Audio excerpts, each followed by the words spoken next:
동수 씨. 너무 좋아요. 그 손 다시 잡아줘요. 아까처럼 더 세게. 커튼 뒤 아무도 모를 재활실 구석에서 한미정은 그의 손등을 자신의 볼에 문질렀다. 박동수는 혼비백산에 손을 빼내려 했지만 그녀는 더 깊숙이 몸을 들이밀며 속삭였다. 나는 하루에 3번도 모자라요. 동수 씨. 어때요? 그 말에 동수는 얼굴이 하얗게 질렸다. 미정 씨, 제발, 이건 말이 안 돼요. 그러나 이미 그녀의 눈은 광기 어린 집착으로 번들거렸다. 떨리는 손끝은 그의 허리까지 내려가 있었고 그 순간 커튼이 확 젖혀졌다. 야간 근무 중이던 간호팀장이 본 것은 욕망과 공포가 서로 목을 붙잡고 있는 기묘한 장면이었다. 미정은 미소까지 띠며 말했다. 팀장님, 잠깐만요. 아직 안 끝났어요. 이날 밤 이후 요양원 한의든에는 은밀한 요구가 점점 늘어나기 시작한다. 오늘의 사연 시작 전에 구독과 좋아요 부탁드립니다. 구독과 좋아요를 누른 당신, 오늘 하루 커다란 행운과 행복이 찾아올 거예요. 오늘의 사연 지금 시작합니다. 요양원 한의든의 복도는 오늘도 조용했습니다. 오후 2시 재활실에서 들려오는 운동기구 소리만이 정막을 깨뜨리고 있었죠. 한미정은 휠체어에 앉은 채 멍하니 창밖을 바라보고 있었습니다. 매일 반복되는 똑같은 일과의 생기라고는 찾아볼 수 없는 표정이었어요. 아, 이거 참. 재활실에서 무언가 넘어지는 소리가 들렸습니다. 미정은 고개를 돌려 재활실 쪽을 바라봤어요. 그곳에서 한 남자가 평행봉을 붙잡고 비틀거리며 일어서려 하고 있었습니다. 새로 입소한 박동수였죠. 동수는 떨어진 목발을 향해 손을 뻗었다가 다시 평행봉을 붙잡았습니다. 그의 어깨와 팔뚝에는 아직 탄탄한 근육이 남아 있었어요. 여러 번 넘어졌지만 포기하지 않고 다시 일어서는 모습이 인상적이었습니다. 미정의 시선이 동수의 몸에 고정되었습니다. 오랫동안 잊고 지냈던 무언가가 가슴 깊은 곳에서 꿈틀거리기 시작했어요. 어머, 박 어르신이 또 넘어지셨네요. 재활사가 달려가서 동수를 부축했습니다. 괜찮습니다. 혼자 할 수 있어요. 동수가 재활사의 손을 뿌리치며 말했습니다. 목소리에는 남자다운 의지가 담겨 있었어요. 미정은 자신도 모르게 휠체어를 앞으로 밀었습니다. 동수가 다시 평행봉을 붙잡고 일어서는 모습을 더 가까이서 보고 싶었거든요. 며칠이 지났습니다. 미정은 식사 시간마다 동수의 자리를 확인했어요. 그가 앉는 테이블, 좋아하는 반찬, 먹는 속도까지 모든 것을 관찰했습니다. 어느 날 점심시간이었어요. 동수가 휠체어로 식당에 들어오다가 테이블 모서리에 바퀴가 걸렸습니다. 아이고, 동수가 작게 신음했어요. 미정이 재빨리 휠체어를 몰고 다가갔습니다. 괜찮으세요? 미정이 동수의 팔을 붙잡았어요. 단단하고 따뜻한 팔뚝의 감촉이 손바닥으로 전해졌습니다. 미정은 그 감촉을 놓치고 싶지 않아 필요 이상으로 오래 팔을 잡고 있었어요. 아, 고맙습니다. 이제 괜찮아요. 동수가 손을 빼려 했지만 미정은 쉽게 놓아주지 않았습니다. 많이 다치신 건 아니죠? 제가 도와드릴게요. 미정의 눈빛이 이상하게 반짝였어요. 아니에요. 정말 괜찮습니다. 동수가 어색하게 웃으며 손을 빼냈습니다. 하지만 미정의 시선은 계속 그의 몸에 머물러 있었죠. 그날 오후 재활실에서였습니다. 미정은 동수가 혼자 운동하는 것을 보고 다가갔어요. 박 선생님, 혼자 하시면 위험하지 않으세요? 아, 한 선생님이시군요. 괜찮습니다. 동수가 평행봉 사이에서 답했습니다. 미정은 재활실 구석 커튼 뒤로 동수를 이끌었어요. 여기 앉으세요. 조금 쉬셨다가 하시는 게 좋을 것 같아요. 둘은 커튼 뒤 의자에 나란히 앉았습니다. 미정의 시선은 동수의 얼굴보다는 그의 손과 어깨에 머물러 있었어요. 박 선생님 손이 참 크시네요. 미정이 자연스럽게 동수의 손등을 쓰다듬었습니다. 아, 동수가 깜짝 놀라 손을 빼려 했어요. 참 고우시다. 미정이 웃으며 말했습니다. 그 웃음에는 뭔가 위험한 기운이 담겨 있었어요. 동수는 선을 넘는 그녀의 행동에 당황해서 손을 뺐습니다. 하지만 미정은 아무렇지 않게 웃으며 이번에는 그의 무릎을 짚었어요. 이런. 동수가 몸을 뒤로 빼며 중얼거렸습니다. 미정의 눈빛이 더욱 강렬해졌어요. 오랫동안 잠들어 있던 욕망이 깨어나고 있었습니다. 그날 밤 11시였어요. 간호팀장 손여진이 야간 순찰을 돌고 있었습니다. 비상계단 아래로 내려가던 중 인기척을 느꼈어요. 여진이 계단 아래를 내려다봤습니다. 소등 시간이 지났는데도 두 사람이 서 있었어요. 한미정과 박동수였습니다. 이런. 여진이 작게 탄식했어요. 미정이 동수의 옷자락을 붙잡고 있었습니다. 동수는 당황한 표정으로 뒤로 물러서려 하고 있었고요. 박 선생님, 제발. 미정이 간절한 목소리로 말했어요. 여진이 가까이 다가가자 두 사람의 상태가 더 선명히 보였습니다. 동수의 셔츠 단추 하나가 풀어져 있었고 미정의 블라우스 단추도 마찬가지였어요.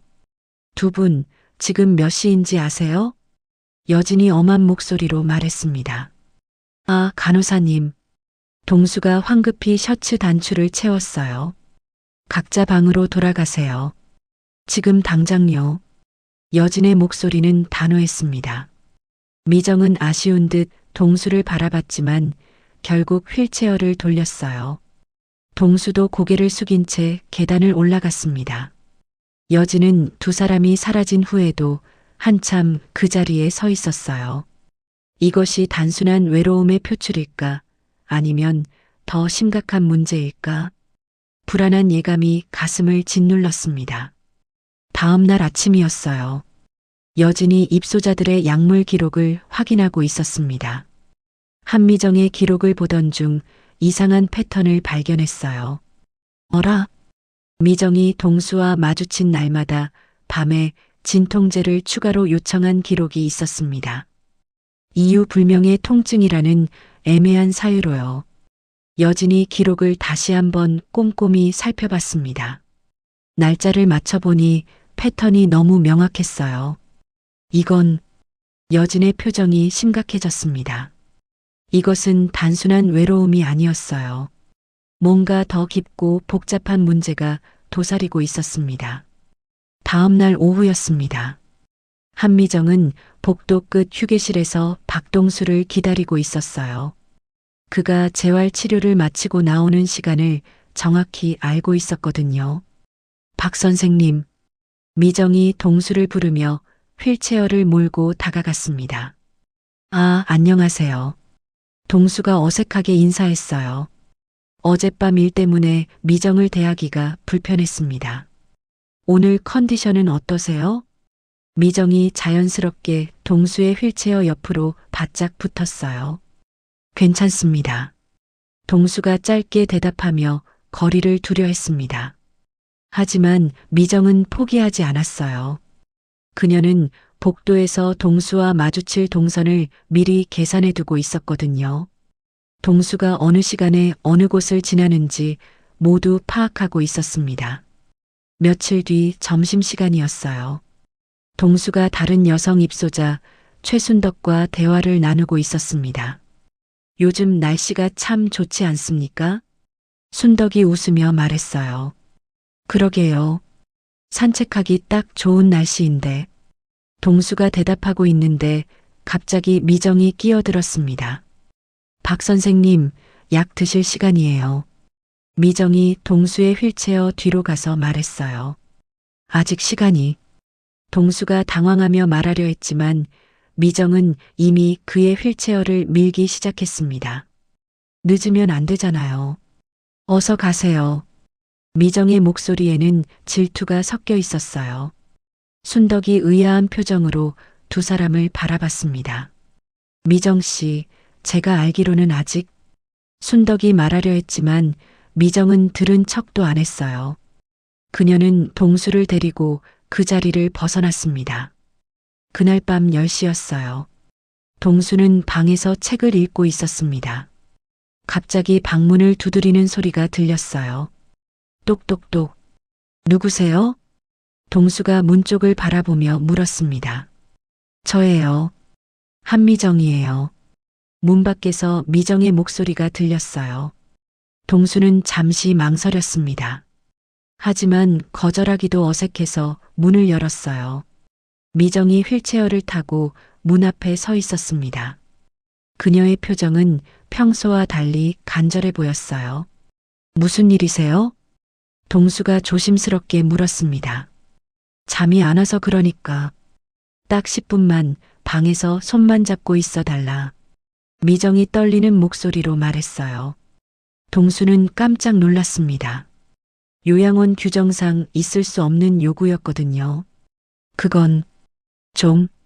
동수가 당황하며 말을 잇지 못했어요. 제발이요. 정말 손만 잡고 있을게요. 아무것도 안 할게요. 미정의 눈에 눈물이 맺혔습니다. 동수는 한참을 망설였어요. 그녀의 간절한 표정을 보니 거절하기가 쉽지 않았습니다. 정말 10분만요? 네, 약속해요. 미정이 고개를 끄덕였어요. 동수는 결국 문을 활짝 열어 그녀를 들여보냈습니다. 미정이 방 안으로 들어와 동수 옆 의자에 앉았어요. 처음에는 정말 손만 잡고 있었습니다. 하지만 시간이 지나면서 미정의 행동이 대담해지기 시작했어요. 박 선생님, 미정이 동수의 어깨를 살짝 만졌습니다. 이러시면 안 돼요. 동수가 몸을 뒤로 빼며 말했어요. 하지만 미정은 멈추지 않았습니다. 그녀는 동수의 침대 가장자리에 걸터 앉아 더욱 노골적으로 그의 몸에 손을 댔어요. 미정 씨, 정말 이러면 안 됩니다. 동수가 단호하게 말했지만 미정을 완전히 밀어내지는 못했습니다. 70평생 억눌러온 남성으로서의 외로움과 혼란스러운 감정 때문이었어요. 다음 날 아침이었습니다. 소녀진이 요양원 내부 회의에서 이 문제를 제기했어요.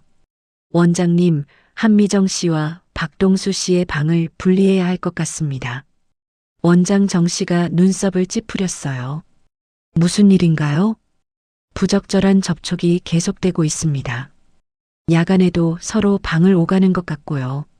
여진이 심각한 표정으로 말했습니다. 그럼 바로 조치하세요. 한미정 씨를 3층으로 옮기고 박동수 씨는 1층에 두세요. 원장이 결정을 내렸어요. 그날 오후 미정에게 방 이동 통보가 내려졌습니다. 왜요? 왜 갑자기 방을 옮기라는 거예요? 미정이 간병실에서 소리쳤어요. 규정이니까 따라주세요. 간병사가 침착하게 대답했습니다. 싫어요. 절대 안 옮겨요. 미정이 격렬하게 저항했어요. 그녀는 침대볼을 움켜쥐고 놓지 않았습니다. 저녁 식사 시간이 되었습니다. 미정은 식당에 내려와 식판을 받았지만 음식을 입에 대지 않았어요. 밥을 안 드시면 몸에 좋지 않아요. 간병사가 걱정스럽게 말했습니다. 필요 없어요.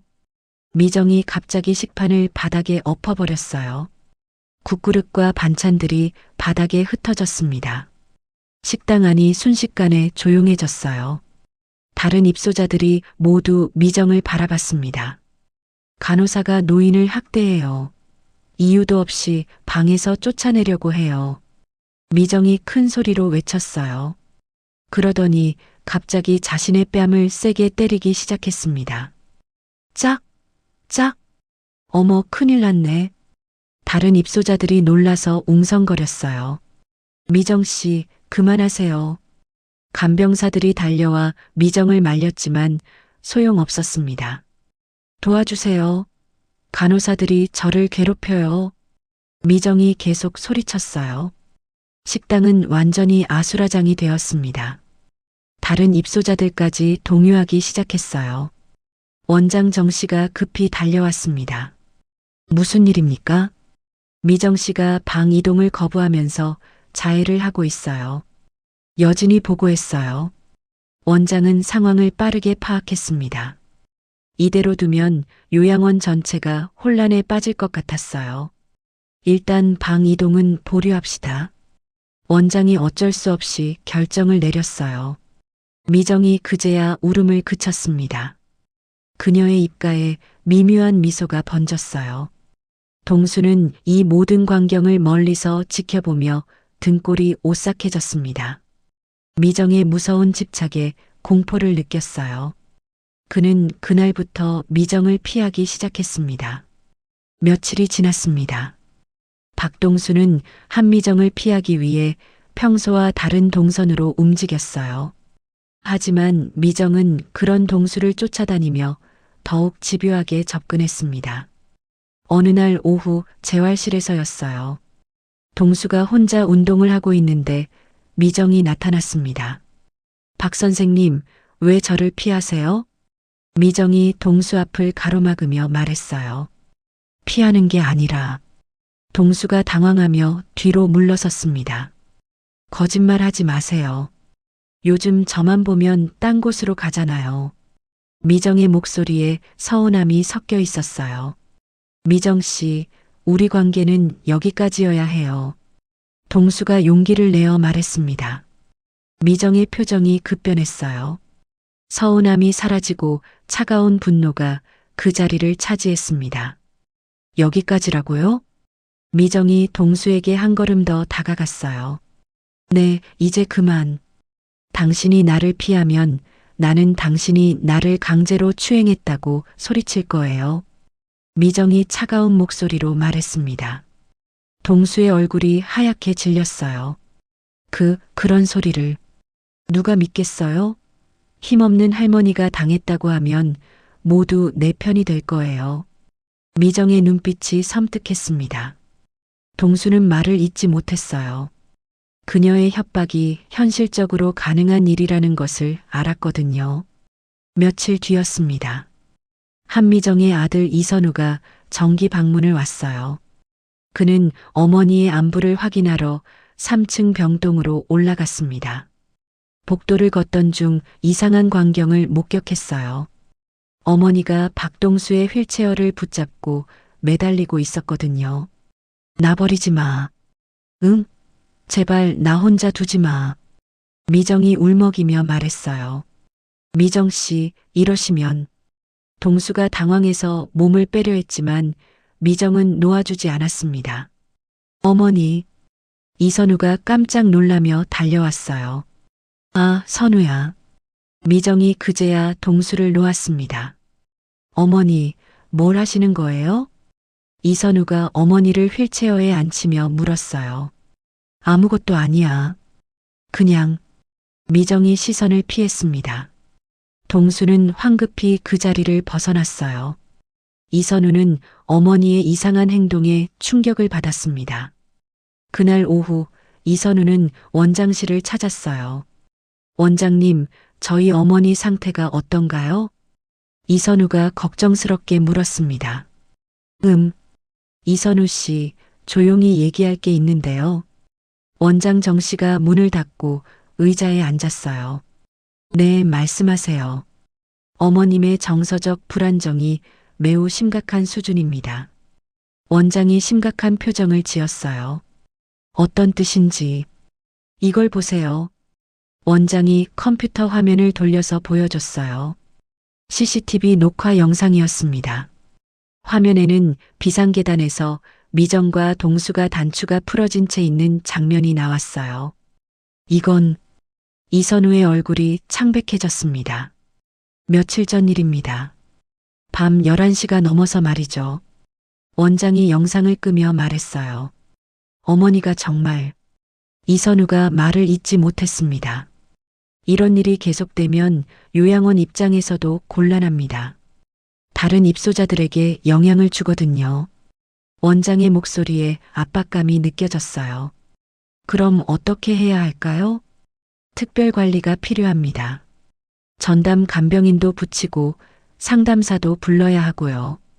하지만 이런 민감한 문제는 외부에 알려지면 안 되잖아요. 원장이 의미심장하게 말했어요. 네, 그렇죠. 특별 관리비와 비밀 유지를 위한 요양원 발전 기금이 필요합니다. 한 2천만 원 정도면. 원장이 구체적인 금액을 제시했어요. 이선우는 머리가 복잡해졌습니다.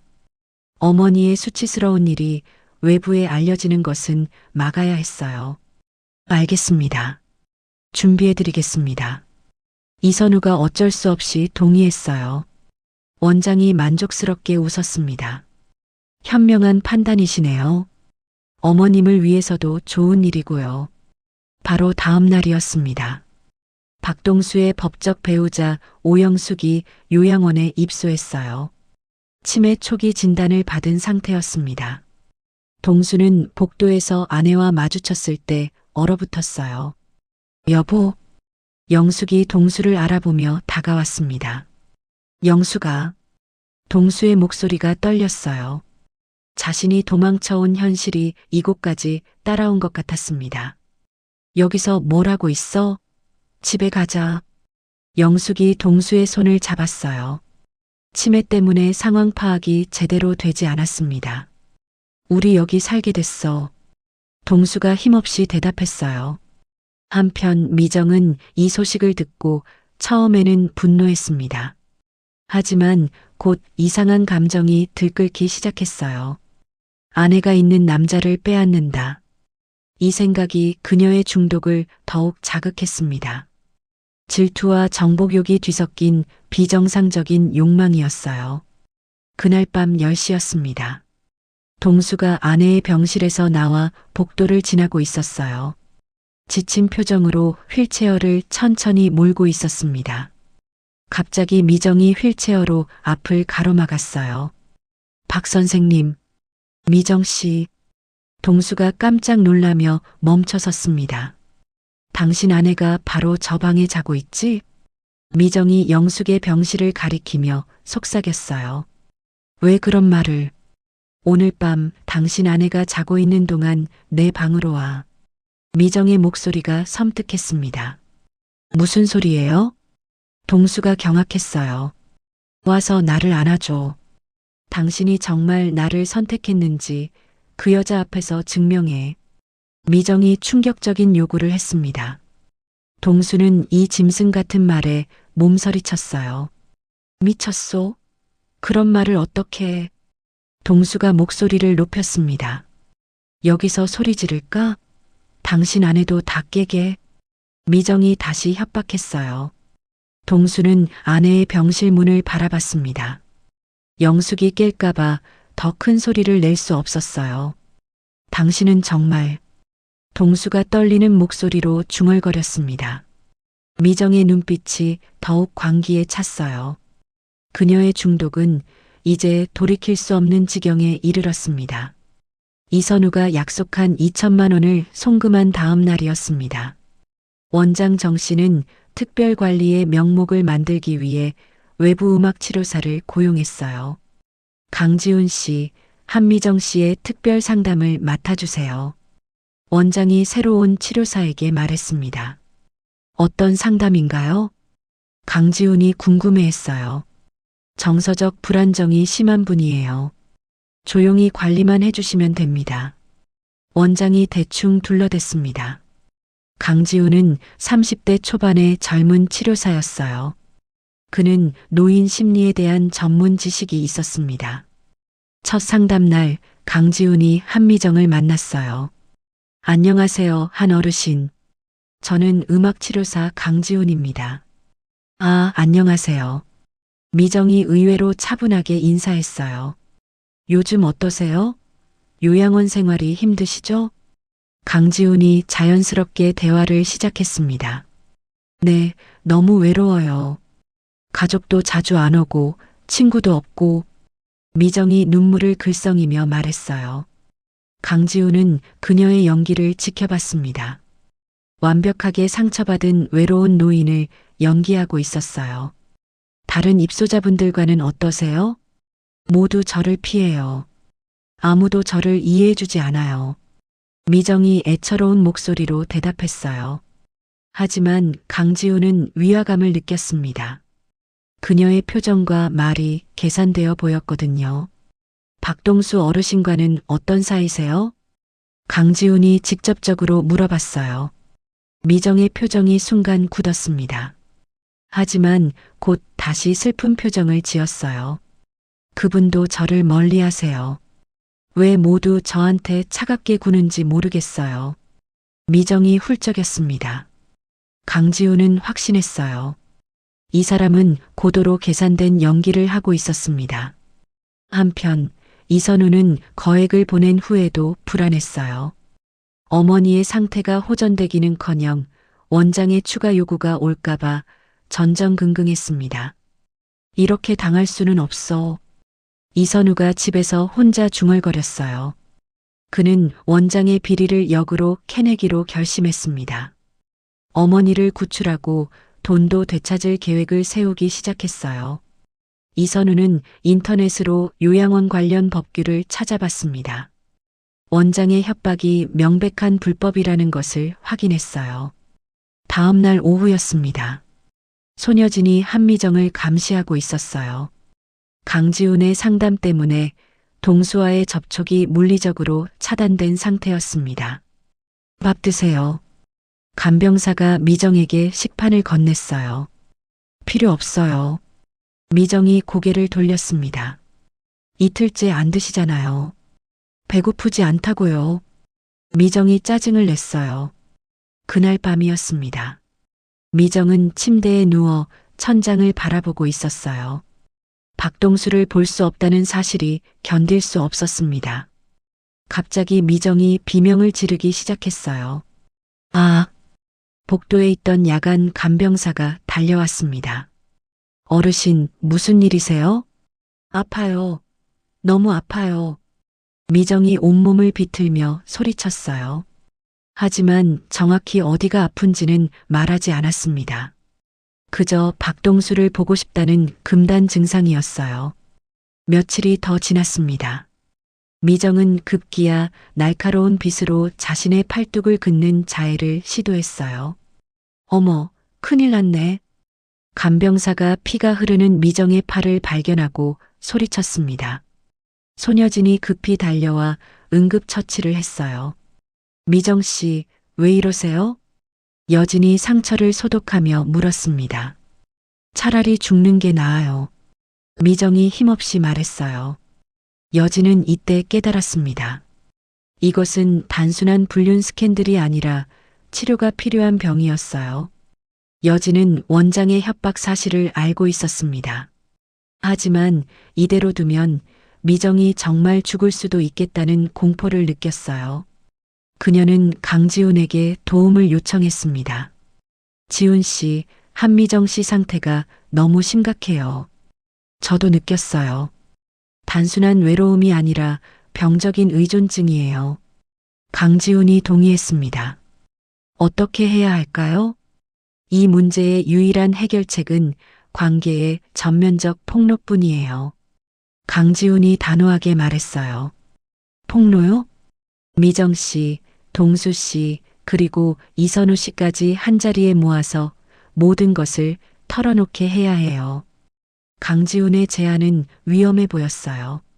원장님이 알면 이미 원장의 지시를 어기는 거예요. 하지만 환자의 생명이 더 중요하잖아요. 강지훈이 확신에 찬 목소리로 말했습니다. 여진은 한참 고민했어요. 하지만 결국 강지훈의 계획에 동의했습니다. 알겠어요. 도와드릴게요. 고맙습니다. 대면 상담을 비밀리에 준비해 봅시다. 강지훈이 계획을 설명하기 시작했어요. 그들은 이선우에게 연락을 취했습니다. 원장 모르게 어머니의 상태를 개선할 방법이 있다고 말했어요. 이선우도 어머니의 자해 소식을 듣고 충격을 받은 상태였습니다. 정말 어머니가 나아질 수 있나요? 네, 하지만 용기가 필요해요. 모든 진실을 마주해야 합니다. 강지훈이 조심스럽게 말했어요. 이선우는 무엇이든 해보겠다고 했습니다. 그들은 은밀하게 대면 상담 계획을 세웠어요. 모든 것이 폭로되는 순간이 다가오고 있었습니다.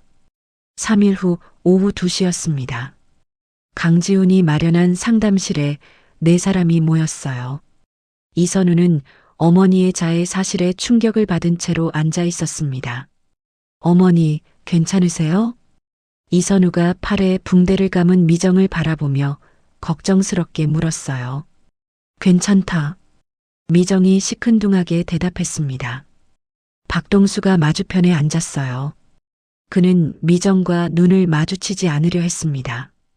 오늘 이 자리는 서로의 마음을 솔직하게 얘기하는 시간입니다. 강지훈이 차분하게 말했어요. 상담실에 긴장감이 감돌았습니다. 박 선생님부터 말씀해 주세요. 강지훈이 동수를 바라봤어요. 동수는 한참 망설이다가 입을 열었습니다. 미정 씨에게 흔들렸던 것은 인정합니다. 동수의 목소리가 떨렸어요. 하지만 아내에 대한 죄책감 때문에 더 이상은 불가능해요. 동수가 고개를 숙이며 말했습니다. 이선우가 어머니를 바라봤어요. 어머니, 제발 이성을 찾으세요. 이러시면 안 돼요. 이선우가 간절하게 애원했습니다. 모두가 자신을 압박하자 미정의 표정이 변했어요.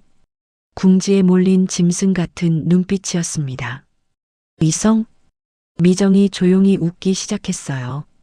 당신들이 말하는 이성이 뭔데? 미정의 웃음소리가 점점 커졌습니다. 어머니, 이선우가 불안해했어요. 이성이라고? 70년을 살면서 단 한 번도 남자다운 남자를 만나본 적이 없었는데 미정이 갑자기 소리쳤어요. 강지훈이 긴장하며 상황을 지켜봤습니다. 당신 아버지도 마찬가지였어. 맨날 술만 먹고 집에 들어와서는 코만 골았지. 미정이 이선우를 향해 말했어요. 어머니, 그런 말씀을. 박동수, 당신은 달랐어. 나이가 들어서도 남자답더라고. 미정이 동수를 바라보며 말했어요. 동수가 고개를 더 숙였습니다. 당신과 손을 잡았을 때 가슴이 이렇게 뛰는 줄 몰랐어. 미정의 목소리가 점점 격해졌어요. 야간에 당신 방으로 갔을 때도 그랬지. 당신 침대에 앉아서 당신 몸을 만졌을 때 말이야. 이선우의 얼굴이 창백해졌습니다. 어머니, 그만하세요. 그만하라고? 내가 뭘 잘못했는데? 미정이 오히려 목소리를 높였어요. 당신이 날 거부하니까 협박한 것도 맞아. 성추행했다고 신고하겠다고 했지. 동수가 몸을 떨었습니다. 그리고 당신 아내가 입소했을 때는 더 흥미로웠어. 미정의 눈빛이 광기에 찼어요. 어머니, 제발. 이선우가 애원했지만 미정은 멈추지 않았습니다. 당신 아내가 자고 있는 동안 내 방으로 오라고 했잖아. 나를 안아달라고 했고. 동수가 과호흡을 시작했어요. 당신은 무기력한 늙은이가 아니었어. 내가 그렇게 만들어줬잖아. 미정이 동수를 향해 소리쳤습니다. 강지훈이 몰래 설치한 녹음기가 이 모든 대화를 기록하고 있었어요. 이선우와 미리 합의한 일이었습니다. 내가 당신을 남자로 만들어준 거야. 미정이 계속 외쳤어요. 동수가 갑자기 가슴을 움켜쥐며 쓰러졌습니다. 박 선생님, 강지훈이 급히 달려가 동수를 부축했어요. 119 불러요. 이선우가 핸드폰을 꺼냈습니다. 미정은 모든 것을 쏟아낸 뒤 탈진 상태에 빠졌어요. 의자에 주저앉은 채 멍하니 허공을 바라봤습니다. 어머니, 이선우가 어머니의 노골적인 고백에 얼굴을 들지 못했어요. 동수는 응급실로 옮겨졌습니다. 과호흡과 심장 부정맥으로 진단받았어요. 미정은 안정제를 투여받고 격리병동으로 이동했습니다. 이선우는 녹음 파일을 손에 쥐고 원장실로 향했어요. 원장님, 이걸 들어보세요. 이선우가 핸드폰을 원장 앞에 놨습니다. 원장이 파일을 들어보더니 얼굴이 굳었어요. 그간 보낸 돈을 모두 돌려주고 어머니를 즉시 퇴소 조치하지 않으면 CCTV 협박 사실과 이 파일을 언론에 터뜨리겠습니다. 이선우가 단호하게 말했어요. 원장 정 씨는 궁지에 몰렸습니다. 알겠습니다. 시간을 조금만 주세요. 원장이 어쩔 수 없이 대답했어요. 하지만 원장은 속으로 다른 계획을 세우고 있었습니다. 동수는 다른 병원으로 즉시 옮겨졌어요. 미정은 격리병동에서 안정제에 의존한 채 지내게 되었습니다. 두 사람은 완전히 분리되었어요. 이선우는 녹음 파일로 원장을 압박했지만 아직 안심할 수는 없었습니다. 표면적으로는 평화가 찾아온 것처럼 보였어요. 하지만 더 큰 폭풍이 몰려오고 있었습니다. 원장 정 씨는 이선우에게 속았다는 분노에 휩싸여 있었거든요. 그는 최후의 수단을 준비하고 있었습니다. 챕터 6 두 번째 위기. 이틀 후 오전이었습니다. 이선우는 원장 정 씨에게 최후 통첩 문자를 보냈어요. 오늘까지 답변 주시기 바랍니다. 돈 반환과 어머니 퇴소 처리 말입니다. 원장 정 씨는 문자를 보고 이를 악물었어요. 이 자식이 나를 우롱하고 있군. 원장이 혼자 중얼거렸습니다. 그는 이선우의 요구를 들어주는 척하며 시간을 벌어왔어요. 하지만 실제로는 복수 계획을 세우고 있었습니다. 오후 3시 원장은 컴퓨터 앞에 앉았어요. 그리고 보관하고 있던 원본 CCTV 영상 파일을 꺼냈습니다. 비상계단에서 단추가 풀어진 장면, 병실 앞 협박 장면이 모두 담겨 있었어요. 이선우가 나를 협박한다고? 그럼 나도 할 말이 있지. 원장이 냉소적으로 웃었습니다. 그는 박동수의 연락처를 찾아냈어요. 입소 당시 기록된 자녀들의 연락처였습니다.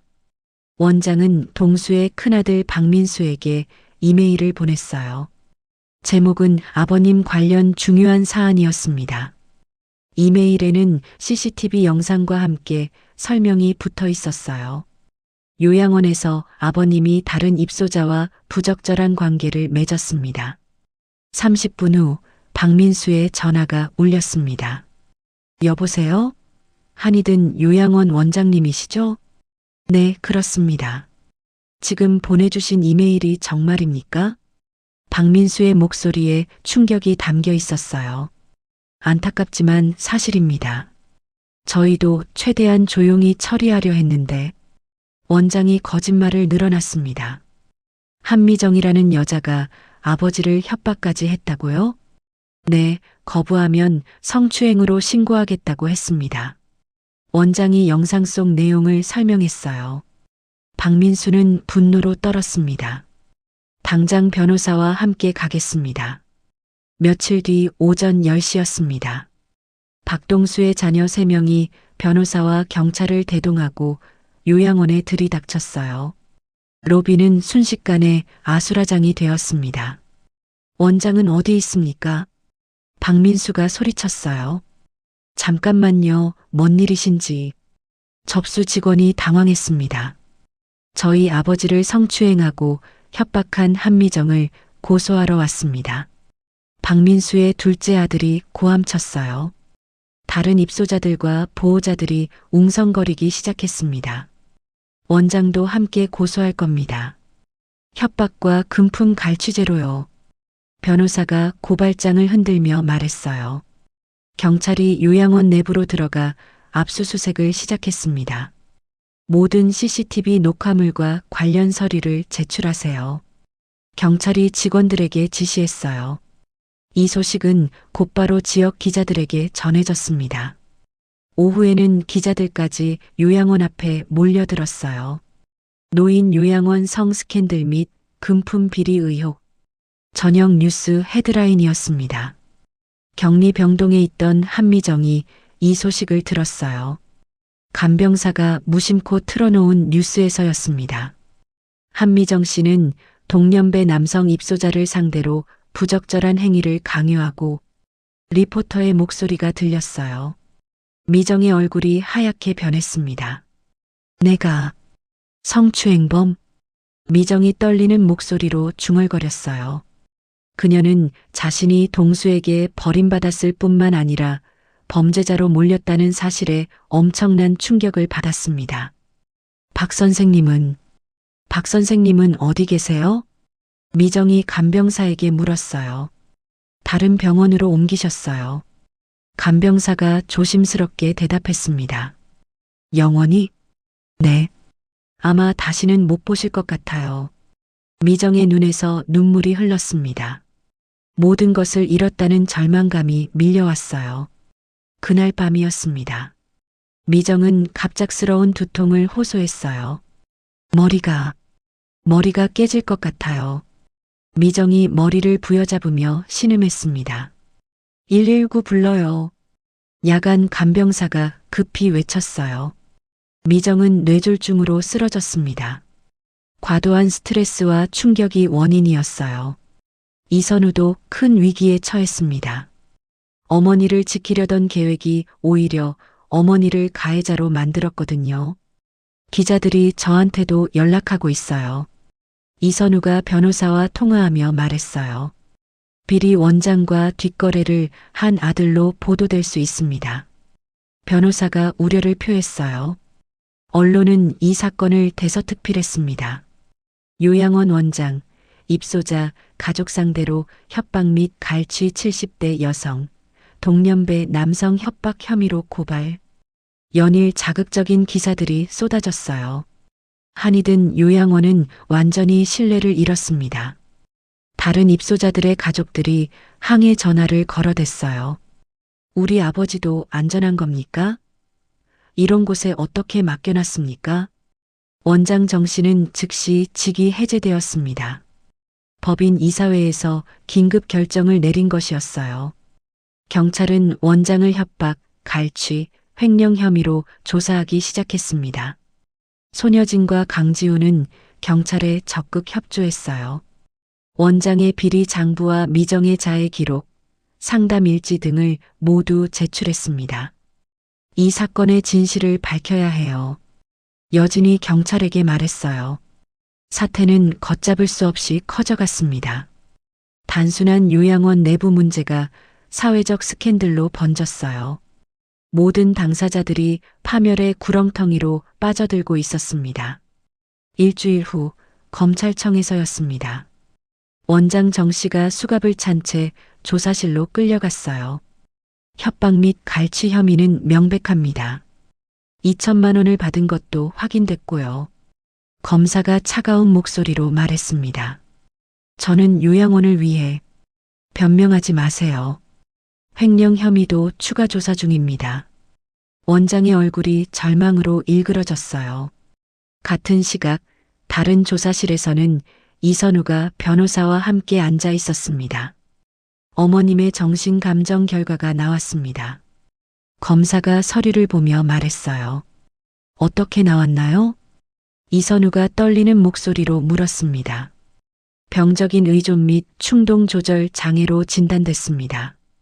정신과 치료가 필요한 상태라고 나왔어요. 이선우가 안도의 한숨을 쉬었어요. 그럼 어머니는 기소 중지 처분을 검토하고 있습니다. 현재 건강 상태도 고려해야 하고요. 검사가 설명했습니다. 미정은 뇌졸중으로 인해 대학병원 중환자실에 있었어요. 신체 일부가 마비되고 언어장애까지 생겼습니다. 손여진이 병원에 면회를 갔습니다. 미정 씨, 저 기억하세요? 여진이 조심스럽게 말했어요. 미정은 눈만 깜빡일 뿐 대답하지 못했습니다. 입가는 한쪽으로 비뚤어져 있었어요. 많이 힘드시죠? 여진이 미정의 손을 잡았습니다. 미정의 눈에서 눈물이 흘렀어요. 말은 못해도 모든 것을 이해하고 있었습니다. 한편 박동수는 아내가 있는 다른 요양원으로 강제 전원 조치되었어요. 아버지, 다시는 이런 일 없도록 해주세요. 큰아들 박민수가 단호하게 말했습니다. 알겠다. 동수가 고개를 숙였어요. 그는 떠나기 전 병원에 있는 미정을 찾아가려 했습니다. 하지만 자녀들의 완강한 반대에 부딪혔어요. 절대 안 됩니다. 더 이상 엮이면 안 돼요. 둘째 아들이 막아섰습니다. 동수는 어쩔 수 없이 포기했어요. 마지막 인사도 없이 요양원을 떠났습니다. 강지우는 경찰 조사에서 모든 사실을 증언했어요. 미정 씨는 단순한 외로움이 아니라 병적인 집착을 보였습니다. 구체적으로 어떤 증상이었나요? 성적 욕망과 소유욕이 비정상적으로 강했어요. 상대방을 협박까지 하는 수준이었습니다. 강지훈의 증언으로 사건의 성격이 명확해졌어요. 손여진도 중요한 증언을 했습니다. 원장이 CCTV를 이용해 이선우 씨를 협박하는 것을 직접 봤습니다. 돈을 요구했나요? 네, 특별관리비와 발전기금 명목으로 2천만 원을 요구했어요. 여진의 증언으로 원장의 범죄가 확정되었습니다. 이선우는 피해자로 인정받았어요. 원장의 협박에 어쩔 수 없이 돈을 지불한 것으로 판단되었습니다. 협박 피해 신고를 하겠습니다. 보낸 돈도 되찾고 싶어요. 이선우가 변호사와 상의했습니다. 박동수의 자녀들은 고소를 취하하지 않았어요. 아버지가 당한 일에 대한 분노가 너무 컸습니다. 하지만 수사 과정에서 동수도 미정의 협박 피해자였음이 일부 인정되었어요. 한 달 후 검찰에서 최종 결정이 내려졌습니다. 원장 정 씨는 협박, 갈취, 횡령 혐의로 구속 기소되었어요. 실형 3년이 구형되었습니다. 한미정은 뇌졸중 후유증과 정신 감정 결과를 고려하여 기소 중지 처분을 받았어요. 법적 처벌은 피했지만 사회적, 육체적으로는 완전한 파멸이었습니다. 한이든 요양원은 관리 감독 부실로 운영 정지 처분을 받았어요. 모든 입소자가 다른 곳으로 뿔뿔이 흩어졌습니다. 이선우는 원장에게 뜯긴 돈을 되찾았어요. 하지만 어머니의 상태 때문에 기쁘지 않았습니다. 어머니, 이제 집에서 제가 돌보겠습니다. 이선우가 중환자실에서 말했어요. 미정은 여전히 말을 못했지만 이선우의 손을 약하게 쥐었습니다. 강지우는 이 사건을 계기로 노인 심리 전문가가 되었어요. 관련 교육 자료를 만들고 강의를 하기 시작했습니다. 노인들의 정서적 문제를 단순히 외로움으로만 봐서는 안 됩니다. 강지훈이 세미나에서 발표했어요. 손여진은 새로 들어온 법인의 수간호사로 남았습니다. 과거의 비극이 반복되지 않도록 더욱 엄격한 규율을 적용했어요. 모든 사건이 법적으로 마무리되었습니다. 하지만 상처받은 사람들의 아픔은 계속되었어요. 박동수는 새로운 요양원에서 아내와 함께 지내게 되었습니다. 하지만 예전 같은 평온은 찾을 수 없었어요. 한미정은 병원에서 재활 치료를 받으며 천천히 회복하고 있었습니다. 하지만 완전한 회복은 불가능해 보였어요. 모든 것이 끝났지만 진짜 시작은 지금부터였습니다. 1년이 흘렀습니다. 폐업한 한이든 요양원 건물은 다른 법인에 매각되어 재활 전문 병원으로 바뀌었어요. 손여진이 그곳에 남아 수간호사로 일하고 있었습니다. 입소자 간 개인적 만남은 절대 금지입니다. 여진이 신입 간병사들에게 엄하게 말했어요. 야간 순찰도 30분마다 실시하고 이상한 낌새가 보이면 즉시 보고하세요. 여진은 과거의 비극이 반복되지 않도록 철저히 관리했습니다. 원장 정 씨는 실형을 선고받고 교도소에서 복역 중이었어요. 협박과 횡령으로 2년 6개월을 받았습니다. 강지우는 이 사건을 바탕으로 노인 심리 전문 상담가가 되었어요. 노인들의 성 문제는 금기시하지 말고 정면으로 다뤄야 합니다. 강지훈이 요양원 직원 교육에서 강조했어요. 그는 관련 교육 영상을 제작하여 전국 요양시설에 배포했습니다. 한편 박동수는 아내 오영숙과 함께 새로운 요양원에서 지내고 있었어요. 여보, 오늘 날씨가 좋네요. 영숙이 치매로 인해 같은 말을 반복했습니다. 그래, 좋다.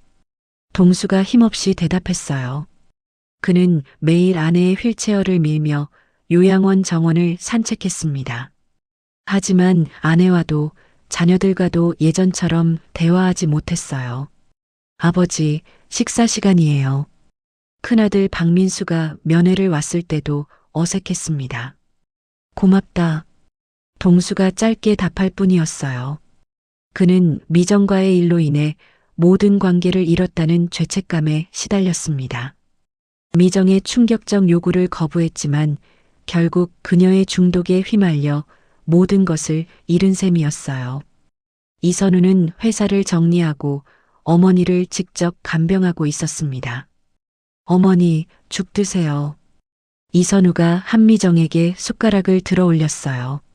미정은 뇌졸중 후유증으로 거동이 불편하고 말도 어눌했습니다. 왼쪽 팔다리가 마비되어 휠체어에 의존해야 했어요. 고마워. 미정이 어렵게 말했습니다. 이선우는 어머니의 변한 모습을 보며 복잡한 심정이었어요. 그 무서웠던 집착이 이제는 찾아볼 수 없었습니다. 어느 날 오후였습니다. 이선우가 미정에게 죽을 떠먹여주고 있었어요. 박씨. 미정이 불명확한 발음으로 중얼거렸습니다. 이선우의 손이 잠시 멈췄어요. 1년이 지나도 어머니는 여전히 박동수를 기억하고 있었습니다. 이선우는 아무 말 없이 다시 죽을 떠서 어머니 입에 넣어줬어요. 미정의 눈에서 눈물이 한 줄기 흘렀습니다. 그것이 욕망의 끝인지 뒤늦은 후회인지 알 수 없었어요. 아니면 그저 마비된 신경의 반응일 뿐인지도 몰랐습니다. 어머니. 이선우가 조용히 불렀지만 미정은 대답하지 않았어요. 거실에는 정막이 흘렀습니다. 창밖으로 석양이 지고 있었어요. 미정은 눈을 감고 무언가를 생각하는 듯 했습니다. 과거의 격정적인 감정들이 이제는 희미한 기억 속에만 남아 있었어요. 이선우는 어머니를 바라보며 생각했습니다. 사람의 욕망이 얼마나 파괴적일 수 있는지를 뼈저리게 느꼈어요. 어머니는 평생 억눌렀던 감정이 70세에 터져나오면서 모든 것을 잃었습니다. 동수도 자신도 그리고 건강까지도. 다 드셨네요. 이선우가 빈 그릇을 치우며 말했어요. 미정은 여전히 창밖을 바라보고 있었습니다. 그녀의 표정에는 더 이상 강렬한 감정이 없었어요. 시간이 모든 것을 앗아간 것 같았습니다. 격정도, 분노도, 욕망도 모두 사라지고 고요만 남았어요. 이선우는 어머니 곁에 조용히 앉아 있었습니다. 두 사람 모두 말이 없었어요. 창밖으로 해가 완전히 지고 어둠이 내려앉았습니다. 거실의 작은 조명만이 두 사람을 비추고 있었어요. 미정이 천천히 눈을 감았습니다. 하루가 또 지나갔어요. 내일도 똑같은 일상이 반복될 것이었습니다. 조용하고 평온하지만 무언가 중요한 것을 잃어버린 일상이. 이선우는 어머니의 담요를 덮어주며 하루를 마무리했습니다. 모든 것이 끝났지만 삶은 계속되어야 했어요. 고요한 저녁이 깊어갔습니다. 요양원이라는 고요한 공간에서 시작된 외로움은 결국 누군가에게는 위로가 되었고 누군가에게는 파멸이 되었습니다. 사람의 마음은 나이를 가리지 않습니다. 애틋함도 외로움도 욕망도 그리고 그 욕망이 선을 넘는 순간 벌어지는 비극 또한 마찬가지죠. 한미정의 집착은 단순한 관심에서 시작됐을 뿐입니다. 그러나 그 작은 균열은 결국 박동수의 일상을 무너뜨렸고 요양원 모두를 긴장에 빠뜨렸습니다. 외로움이 만들어낸 틈새는 때로는 누구도 예상하지 못한 방향으로 커져버리곤 합니다. 우리는 종종 외롭다는 이유로 누군가에게 과한 기대를 하거나 상처받은 마음을 잘못된 방식으로 채우려 할 때가 있습니다.